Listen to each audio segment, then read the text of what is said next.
दोस्तों, आज के इस वीडियो में हम बात करेंगे बॉलीवुड की ड्रीम गर्ल यानी हेमा मालिनी जी के बारे में। तो वीडियो की शुरुआत में हम आपको बताएंगे कि हेमा मालिनी जी और धर्मेंद्र जी की पहली मुलाकात कैसे हुई। बॉलीवुड सुपरस्टार धर्मेंद्र और हेमा मालिनी की पहली मुलाकात साल 1965 में फिल्म आसमान महल के प्रीमियर के दौरान हुई थी। तब तक हेमा मालिनी जी की सिर्फ एक ही फिल्म रिलीज़ हुई थी। उस फिल्म का नाम था सपनों का सौदागर, जो कि फ्लॉप साबित हुई थी और धर्मेंद्र स्टार बन चुके थे। पहली ही मुलाकात में धर्मेंद्र जी हेमा मालिनी के प्रति आकर्षित हो गए थे, लेकिन हेमा मालिनी जी की तरफ से उन्हें कोई तवज्जो नहीं मिली। इसके बाद हेमा को संजीव कुमार जी के साथ फिल्म धूप छाँव में काम करने का मौका मिला। इस फिल्म की शूटिंग के वक्त हेमा मालिनी संजीव कुमार को पसंद करने लगी। हालांकि किसी वजह से फिल्म पूरी नहीं हो सकी, लेकिन संजीव कुमार और हेमा मालिनी के बीच बातचीत जारी रही। और तो और इतना ही नहीं, संजीव कुमार हेमा मालिनी के शादी के रिश्ते को लेकर उनके घर तक पहुंच गए, लेकिन हेमा की मां जया चक्रवर्ती जी ने इस शादी को इनकार करते हुए कहा, आप गलत जगह ट्राई कर रहे हो। हमने अपनी ही बिरादरी में हेमा के लिए एक लड़का देखा हुआ है। इधर हेमा मालिनी जी का दिल टूटा तो दूसरी तरफ उनकी ज़िंदगी में धर्मेंद्र जी की एंट्री हो गई। दोनों फिल्म तुम हसीन में जवाब में काम कर रहे थे। धर्मेंद्र जी ने ऐसा जादू चलाया कि हेमा मालिनी उन्हें अपना दिल दे बैठी। हेमा मालिनी जी ये पहले ही जानती थी कि धर्मेंद्र जी पहले से शादीशुदा है और 2 बच्चे के पिता भी है। फिर भी हेमा मालिनी दिल के हाथों मजबूर हो गई। हालांकि पहले हेमा मालिनी जी की मां को लगा कि धर्मेंद्र और हेमा की शादी तो हो ही नहीं सकती। धर्मेंद्र सिर्फ हेमा के दिल से संजीव कुमार को निकालने का काम करेंगे। और उसी वक्त हेमा मालिनी जी जितेंद्र जी के साथ भी फिल्म वारिस में काम कर रही थी और जितेंद्र हेमा मालिनी जी की खूबसूरती पर फिदा हो चुके थे। और तो और दोस्तों, इतना ही नहीं, जितेंद्र ने बिना हेमा मालिनी को बताए सीधे उनकी मां के पास शादी का रिश्ता ही भेज दिया था, जबकि जितेंद्र और शोभा सिप्पी की सगाई हो चुकी थी। आपको जानकर हैरानी होगी कि हेमा मालिनी के परिवार ने जितेंद्र के रिश्ते को स्वीकार भी कर लिया था। धर्मेंद्र और हेमा मालिनी जी को अलग करने के लिए जितेंद्र जी से हेमा की गुपचुप शादी की तैयारी भी शुरू कर दी गई। शादी के लिए जितेंद्र और उनके परिवार वाले पंडित लेकर मद्रास पहुंच गए। वहीं काफ़ी इनकार करने के बाद हेमा मालिनी जी भी इस शादी के लिए राजी हो गई।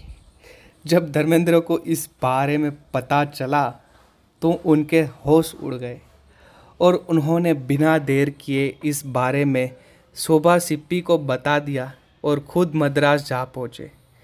धर्मेंद्र और शोभा ने मद्रास पहुंचकर ऐसा हंगामा किया कि जितेंद्र और हेमा मालिनी जी की शादी रुक गई और धर्मेंद्र जी का रास्ता साफ हो गया। धर्मेंद्र जी ने अपना धर्म बदला और पहली पत्नी को बिना तलाक दिए हेमा मालिनी जी से शादी कर ली। शादी के बाद जब हेमा प्रेग्नेंट हुई तब पहली बार उनकी मुलाकात अपनी सास सतवंत कौर से हुई थी। हेमा मालिनी जी ने अपनी biography Hema Malini beyond the dream girl में बताया था, धर्म जी की माँ सतवंत कौर परिवार में किसी को बताए बिना मुझसे मिलने आ गई थी।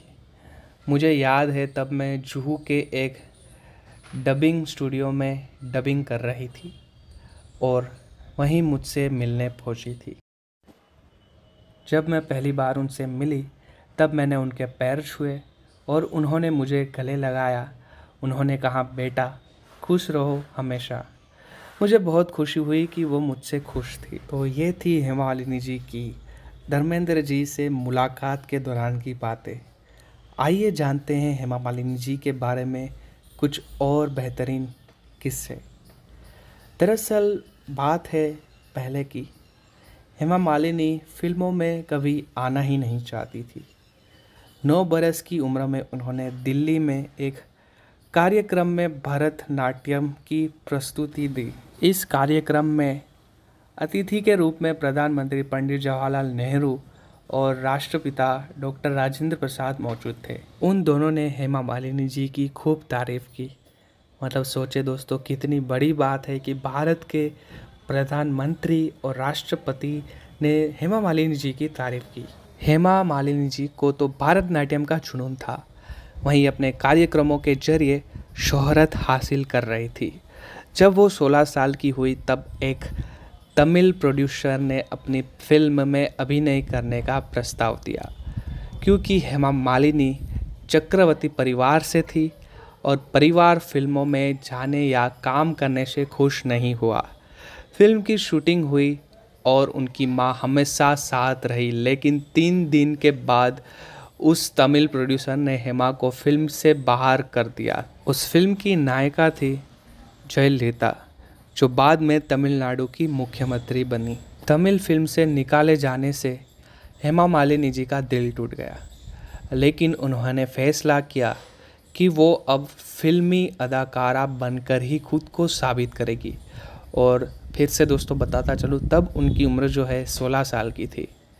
फिर वो बॉलीवुड मुंबई आ गई और उन्होंने 1968 में पहली फिल्म सपनों का सौदागर में काम किया, जैसा कि मैंने वीडियो की शुरुआत में आपको बताया।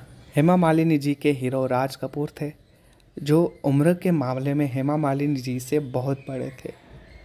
राज कपूर ने तभी भविष्यवाणी कर दी थी कि एक दिन यह लड़की सिनेमा की बहुत बड़ी स्टार बनेगी। राज साहब की भविष्यवाणी को हेमा ने सच करके दिखाया। सपनों का सौदागर फिल्म पर्दे पर फ्लॉप साबित हुई थी, लेकिन इस फिल्म ने हेमा मालिनी जी के किस्मत के दरवाजे को खोल दिए थे।